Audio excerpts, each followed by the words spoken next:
Hello guys! Dito nga pala kami ngayon sa China. Ayan.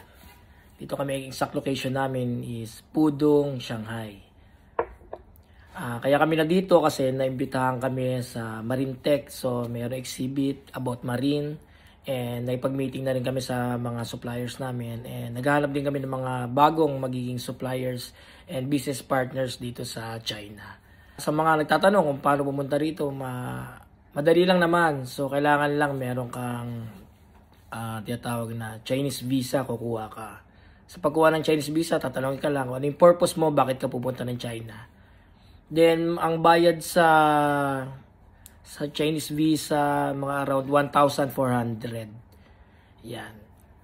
Tapos mag-aantay ka na ng mga ilang days kung ma-approve ka. At pag na-approve ka naman, okay, kailangan mo lang din syempre ng passport para makapunta ka rito sa China.